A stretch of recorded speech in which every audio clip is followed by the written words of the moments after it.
ہمارے ساتھ موجود ہیں سینئر اینکر فاروق وڑائچ ہمارے ساتھ موجود ہیں۔ فاروق صاحب بہت شکریہ آپ کے ٹائم کا۔ آج ہمارے سامنے ایک اہم فیصلہ سامنے آیا ہے ملٹری کورٹس کی جانب سے۔ 9 مئی میں ملوث 25 ملزمان کو سزائیں سنا دی گئی ہیں، اور آنے والے وقتوں میں اگر ہم بات کریں پی ٹی آئی کی سیاست کی تو یہ کتنا زیادہ مشکل ثابت ہوگا ان کے لیے؟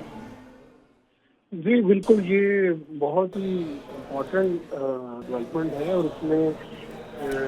یہ بھی ایک بیانیہ تھا جب بھی ہم پاکستان تحریک انصاف کے رہنماؤں سے بات کرتے تھے یا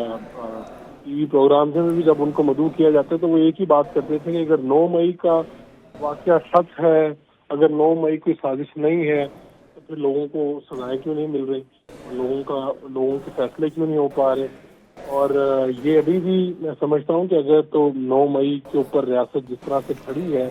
اور جس طرح سے یہ فیصلہ آیا ہے، فیصلے آپ کے سامنے آئے ہیں، تو اس سے پاکستان تحریک انصاف کی جو یہ ایک بیانیہ ہے اس کو بھی یہ ڈیمیج ہوگا۔ اور دوسری طرف میں تو اس کی پیش رفت دیکھ رہا ہوں کہ یہ مزید بات آگے بڑھے گی۔ جس طرح سے اگر یہ 25 لوگوں کی آپ بات دیکھیں تو اس میں لاہور، فیصل آباد، میاں والی، یعنی یہ پورے پاکستان میں جہاں جہاں پہ واقعات ہوئے تھے وہاں سے یہ میں ان کی فوٹیجز دیکھ رہا تھا، تو جو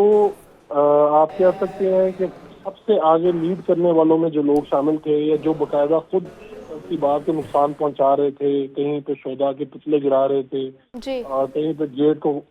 نقصان پہنچا رہے تھے، تو ان لوگوں کی باقاعدہ ویڈیو ساتھ میں جاری کی گئی ہیں۔ پوری ISPR کی اگر آپ وہ پوری پریس ریلیز دیکھیں جو وہ انہوں نے جاری کی ہے میڈیا کو، اور اس میں پورا ڈیٹیل ان کی دی گئی ہے، تو میں پاکستان تحریک انصاف کے لیے اس حوالے سے ایک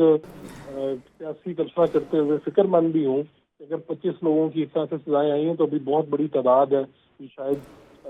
منتظر تھی کہ ان کا کیا بنے گا، اور ابھی بات ہو رہی تھی کہ ایسے میں کہ جی مذاکرات ہو سکتے ہیں پاکستان تحریک انصاف کے، حکومت کے، اسٹیبلشمنٹ کے، تو اس فیصلے کے بعد شاید اس میں بھی کہیں پہ میں دیکھ رہا ہوں کہ پاکستان تحریک انصاف کو بیک فٹ پہ وہ چلی جائے یا اس کے اوپر اقرار کرے، اور جو مذاکرات کا ایک عمل 1-2 دن میں شروع ہونے جا رہا تھا، جس کے اندر میں پیش رفت دیکھ رہا تھا تینوں فریقین کی طرف سے،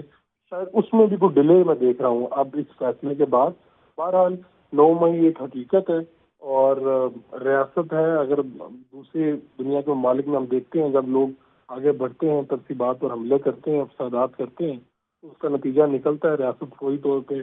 ایکٹ کرتی ہے اور سزائیں ہوتی ہیں۔ یہاں پر ڈیلے ہی فاروق ہوئی۔ صاحب اگر ہم دیکھیں تو پی ٹی آئی کی جانب سے ایک ٹائم تک جو ہے اس چیز کو ڈینائی کیا جا رہا تھا کہ وہ اس طرح کے انسیڈنٹس میں ملوث نہیں ہیں، اور پچھلے کچھ دنوں میں ان کی جانب سے یہ بھی موقف سامنے آیا کہ جوڈیشل کمیشن بنایا جائے 9 مئی پر اور اس کے لیے فیصلے کیے جائیں، اور آج جو ہے وہ فیصلہ بھی اس پر آ چکا ہے۔ اور اب آپ نے جس طرح مینشن بھی کیا ہے کہ مذاکرات کی بھی ایک بات چل رہی تھی، اور اب جو ہے یہ کتنا زیادہ امپیکٹ اس کے اوپر پڑے گا اور ان کے لیے یہ ان کے خلاف کتنی چیز استعمال ہوگی؟ جی اس میں اگر آپ دیکھیں نا ISPR کی طرف سے جو ایک بات دی گئی ہے، جاری کی گئی ہے، اس میں یہ لکھا ہے کہ مکمل انصاف اس وقت ہوگا جب 9 مئی کے ماسٹر مائنڈ اور 9 مئی کا واقعہ جو کروانے والے ہیں اصل مجرم ان کو جب سزائیں ملیں گی۔ اور دوسرا اس میں یہ بھی لکھا ہے کہ یہ ایک اہم سنگ میل ہے اور ہم لوگ اس کی طرف بڑھ رہے ہیں۔ میں اس کو تو اس طرح سے دیکھ رہا ہوں کہ یہ بات جو ہے شاید یہاں پہ اب رکے گی نہیں، اور یہی اس کا شاید آغاز تھا